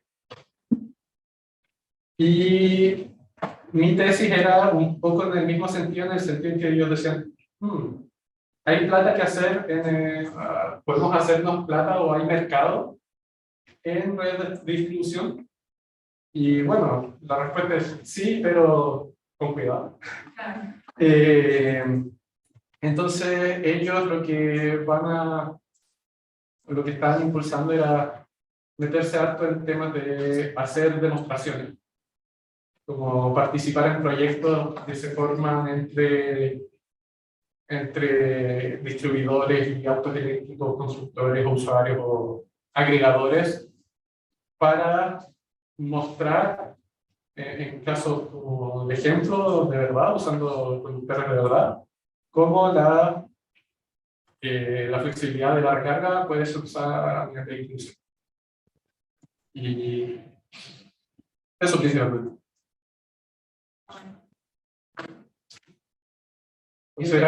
Ahí la idea era un poco de decir, bueno, sí, seguimos intentando haciendo estos demostradores o sabes que no vale la pena porque no hay mercado. Entonces, un poco por ahí. Yo quería agregar en realidad la discusión del precio que se ve que baja. Igual hacia el futuro vamos a ver que necesitamos más y más flexibilidad. Así que esa es una buena noticia. Quizás este precio en realidad no llegue a cero, sino que mientras más, o sea, un sistema 100% renovable, en realidad la necesidad de flexibilidad va a ser importante. Sí, hay una mezcla de que tu necesidad de flexibilidad va a aumentar, entonces tal vez en esta zona donde antes yo decía necesito 1 mega, voy a necesitar 2. Y hay otra cosa en que van a haber más zonas que van a estar con problemas. Entonces, bueno, tal vez el auto que está en esta zona no me va a servir para participar en esta otra zona, porque ese es el problema, son locales. Pero sí, se crean oportunidades. Si pagan 1.000 euros, Sí. Si tenés que hacer tu centro de todo tu estacionamiento de autos al otro lado, yo creo que igual la otra. Claro, pero hay muchos incentivos. Oye, Felipe, aparte que... Luis, creo que Luis, disculpa. No vi tu mano. Tu mano virtual. Están censurando, ¿eh? No. Oye, no, para nada. Mira, es una pregunta a Felipe que no, en este caso no tiene que ver con las redes de distribución, sino más bien como con el mercado de los vehículos, ya que estás ligado o auspiciado de alguna forma durante tu doctorado por Stellantis. Mira, yo estaba viendo, por ejemplo, informaciones de, no sé, como fuente el Bloomberg New Energy Finance del año pasado, que publicó años estimados en los cuales se alcanzaría la paridad de precio entre un vehículo a combustión y un vehículo eléctrico, separado por distintos segmentos, compacto, familiar, el SUV, el ejecutivo, y en distintas partes del mundo, Europa, Estados Unidos, China, Japón. Y en general yo podría decir que de los datos que aparecen ahí, en promedio, se espera que en 2 o 3 años más tuviéramos paridad de precio. Ahora, ¿tú crees que lleguemos a eso? ¿O podríamos ver eso en el mercado local? O sea, por ejemplo, si yo voy a un concesionario en 3 años más, ¿pasaría eso que el precio del eléctrico ya vale lo mismo que la combustión? Porque yo revisando ahora, por ejemplo, en una marca del grupo Stellantis, bueno, el grupo PSA, la Peugeot, digamos, si tú ves el modelo el 3008, para ser bien específico, y tú tienes una versión híbrida que ingresó al país, no sé, hace 2 meses máximo. ¿Ya? El híbrido vale 45 millones y la versión diésel vale 22, o sea, vale el doble. Y lo mismo, y ese es el híbrido. Y el Peugeot 2008, que es full eléctrico, vale 35 millones comparado con la versión diésel que vale 18. O sea, también vale el doble. ¿Tú crees que en 2 o 3 años lleguemos a la paridad de precio? Eso, gracias. Me es difícil responder eso. Yo creo que en 2 o 3 años, acá en Chile, no sé, tal vez no, porque el mercado creo que todavía está muy reciente. Pero una cosa es la paridad precio de venta y la otra cosa es la paridad precio en costo total de vida del auto. El auto eléctrico sí es más caro cuando lo compras, pero es mucho más barato en operación. Entonces estos números que dices, hay 15 millones, 18 millones de diferencia, en operación deben ser mucho menos. Había preparado una slide que ya no la puedo, que no se ve. ¿Cómo lo muestro? Pero lo voy a explicar. Lo voy a explicar. No, es la pasada. ¿No? Bueno, ya. Bueno, la cosa es que había hecho unos cálculos de servilleta y considerando 20.000 kilómetros de conducción y la benzina Luca, eso me cuesta más o menos 1.300.000 al año solo en benzina, un auto normal, considerando 15 kilómetros por litro, que creo que no está tan mal. Y el costo por electricidad, si lo consideramos estos mismos 20.000 kilómetros, y considerando 150 pesos el kilowatt hora, que es como el precio alto, creo, que hay en Chile, si no me equivoco, esos son 600 lucas al año. O sea, considerando los precios de base, ya te ahorráis 600 lucas en operación al año del auto eléctrico. Y si decimos, no, ¿sabéis qué? Yo me voy a cargar en las horas en que hay baja y en que se desarrollan tarifas especiales para los autos eléctricos, más baratas, si es que usamos la recarga inteligente. Y si consideramos autos más eficientes, el costo de operación del auto puede caer bajo las 300 lucas al año. Entonces, te estáis ahorrando 1 millón por año solo en uso. Sí, yo creo que es buena observación el tema de la operación. Y yo lo veo no solamente por el costo, o sea, evidentemente llenar el estanque con electrones es mejor, es más barato que llenarlo con benzina. Pero además con esto tú puedes tener ingresos, Sí. ¿cierto? Entonces, si estos mercados llegan a surgir, estaríamos hablando a lo mejor de que tú quieres comprarte el vehículo eléctrico porque si me voy a ganar 1.000 euros al año, ¿cierto? Que es 1 millón que tú vas de frentón a descontarlo de todos nuestros costos. Podría ser. Ahora, obviamente ese millón o esos 1.000 euros era un número que parecía muy holgado para nuestra realidad. Pero veamos, o sea, hay que ver todas las componentes de ingresos y costos que componen la función. No hay depreciación, sería varía. Exacto. Y a lo mejor existen, por ejemplo, otros instrumentos. Si este vehículo está prestando servicios complementarios y esto significa un ahorro al sistema, bueno, a lo mejor el coordinador debiera subsidiarnos el vehículo eléctrico, ¿no? Y eso le sale igual, mejor a todos los chilenos que tener los generadores quemando combustible para prestar servicios que perfectamente podrían prestar la demanda por la mayoría. El tema de crear estos mercados o los mecanismos de flexibilidad, sean subsidios, sean mercados competitivos o otras cosas que permitan la participación de estas nuevas tecnologías a estos servicios complementarios. Exacto. O sea, obviamente que hay que pensar en cosas personales, pero si uno lo piensa, digamos, por 1 minuto fuera de la caja y se vuela un poquitito y empieza a tener una idea un poco loca, pero ciertamente sensata. Sensata desde una perspectiva, en el sentido de que si alguien piensa, por ejemplo, en un subsidio a un vehículo eléctrico, bueno, pero si ese subsidio ahorra más costos de lo que tú tienes que poner en el subsidio, ¿cuál es el problema? El problema sería que a la gente especialmente los subsidios porque no encajan en el marco mercado. Entonces ahí hay que repensar esto, pero yo creo que hay mucho que hacer. Así que eso, última pregunta. ¿No? Hacer una pregunta bien puntual que tiene que ver con el desarrollo de la tecnología del hidrógeno verde. He visto que ya se están fabricando vehículos cuya fuente de energía no es directamente cargar baterías, sino más bien cargar hidrógeno. Y que internamente en el vehículo se produce la electricidad a través de las celdas de combustión. Bueno, ya que tuviste la experiencia de estar en Europa y introducirte en el mercado automovilístico, ¿qué es lo que se habla allá de eso? Hay mucho. El tema del hidrógeno es súper fuerte, está súper fuerte en todas partes, en Europa en particular también. Pero hay que tener las cosas en perspectiva. El hidrógeno es súper poco eficiente porque pasa de si hablamos de hidrógeno verde, tienes un factor, una conversión de electricidad a hidrógeno, después de hidrógeno a electricidad, en el caso del auto, para ser usado.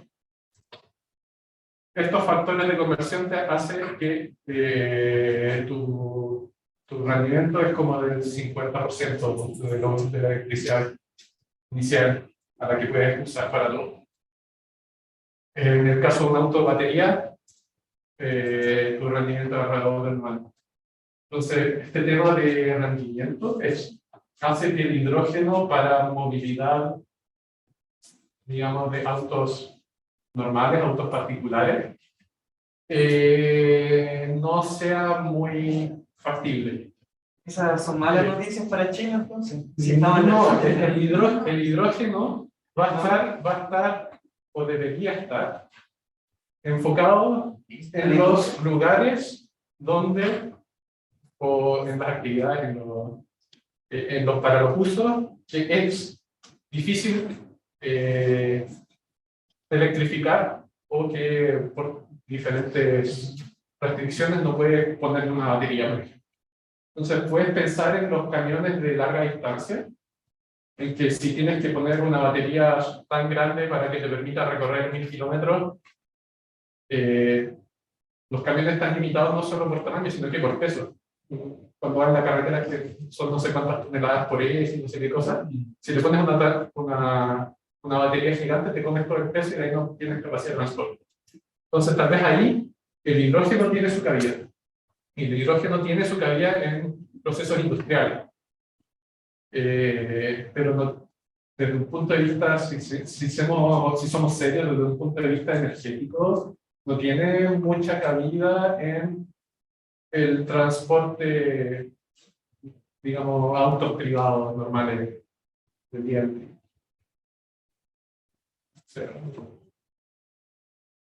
Pero una visión muy ingenieril, diría yo, pero es cierto. O sea, si tú puedes poner directamente la electricidad y el vehículo funciona con electricidad, claro, para que te dais la vuelta y después tengas electricidad. Y es muy claro que a veces es necesario por las cosas que estaban mencionando. Pero el mundo no funciona de forma tan lógica. Ah, sí. O sea, igual hay cabida, hay criterio económico, por ejemplo. Lo mismo que estaba diciendo Luis, o sea, el auto puro eléctrico no tiene nada, ¿cierto? Y a lo mejor el auto con gas es distinto. Más ineficiente, pero bueno, tiene otro costo, ¿no? Entonces, ahí hay que ir viendo, pero efectivamente yo estoy de acuerdo con Felipe, que desde el punto de vista ingenieril, si tú quieres hacer uno suficiente de esos recursos, claro, no tiene ningún sentido una máquina eléctrica, que sería este vehículo, pasara por todos estos procesos que parten en electricidad y terminan en electricidad. Pero es una visión muy ingenieril, ¿no? Y hay, por supuesto, que otras perspectivas que hay que considerar. Porque al final es el tema de cómo almacenar la energía que se genera en puntos apartados de los centros de consumo. Por ejemplo, en Chile se piensa que en Magallanes hay un foco de desarrollo para producir hidrógeno y que sería mucho más eficiente transportarlo como hidrógeno que construir, me imagino yo, una línea de transmisión en el que esas son las diferentes perspectivas, exactamente. Ahí no están metiendo una componente fuertemente económica. De hecho, se crea todo un mercado. Imagínense la lucha, no sé, más adelante, 50 años más, que el mundo del mercado eléctrico tenga como competencia el mercado de hidrógeno, que también va a querer ser parte de, por ejemplo, el smart, o sea, de aportar energía al sistema. Pero como autos eléctricos que funcionan, digamos, que en una sola dirección, no van a consumir energía, sino bien van a proveer en ciertos horarios donde es económicamente rentable. No, absolutamente. Yo creo que todavía, de hecho, en el sector energético, con todas estas revoluciones, cambios tecnológicos importantes que están surgiendo, hay una incertidumbre importante acerca de cómo va a evolucionar esto futuro. Alguien podría decir, oye, esto, no, esta cuestión no tiene ningún sentido, vámonos por acá. Y alguien con otro argumento dice, va por acá. Y la verdad es que el futuro se puede desarrollar de cualquier manera o una combinación. Eso es así, la incertidumbre es tremenda. O sea, tú te paras en el sector energético 20 años atrás y esto no era tema. Era súper claro cómo deben ser las cosas. Y ahora en lo absoluto. Es un tema abierto, eso es Sí, absolutamente. Sí. Digan, la última. Quería preguntarte, respecto a tu experiencia, ¿qué podemos aprender del caso francés? Pero saliendo un poco de distribución, no con respecto a los puntos de carga, pero puede ser que, pensando sobre todo en lo difícil que es Chile, que es muy largo, ¿cómo avanzar para descentralizar la electromovilidad y tener puntos de carga para todo Chile? ¿Qué hicieron ellos que podríamos ayudar? Mira, ahí hay el tema de la electromovilidad tiene que ser impulsado a todos los niveles. Y creo que en Francia pasa. Tienes, por una parte, un impulso de nivel local, de a veces como comunas que la alcaldía ponía un par de puntos eléctricos de recarga en el centro de un pueblito chico para fomentar el turismo, para que, no sé, los 3 autos eléctricos que habían en el pueblito se pudieran cargar o cosas así. Entonces hay una parte como de local, de que la ciudadanía local tiene que hacerlo. Pero también tiene que haber una parte de política pública de centralización de visión del sistema y de definir ciertos requerimientos que han estado impulsando tanto a nivel europeo o francés, como, por ejemplo, obligar a las, o no sé si obligaciones, tal vez, bueno, distintos mecanismos para hacer que hayan estaciones de recarga en las carreteras. Por ejemplo, si ven que hay un hoyo blanco, decir, oye, ahí hay un hoyo, identificamos que hay un hoyo en que la gente no se puede recargar. Y o ponemos una licitación, como Estado público, ¿no es cierto? Ponemos una licitación que alguien se ponga ahí, o obligamos ponemos una obligación a la bomba que existe de poner un punto de carga. Ahí pueden haber diferentes formas de abordar el problema, pero en concreto hay un rol del Estado que intenta hacer avanzar y este tipo de cosas. Entonces tiene que ir por los dos lados. Muy bien, entonces para no abusar más del tiempo de todos, le agradecemos nuevamente a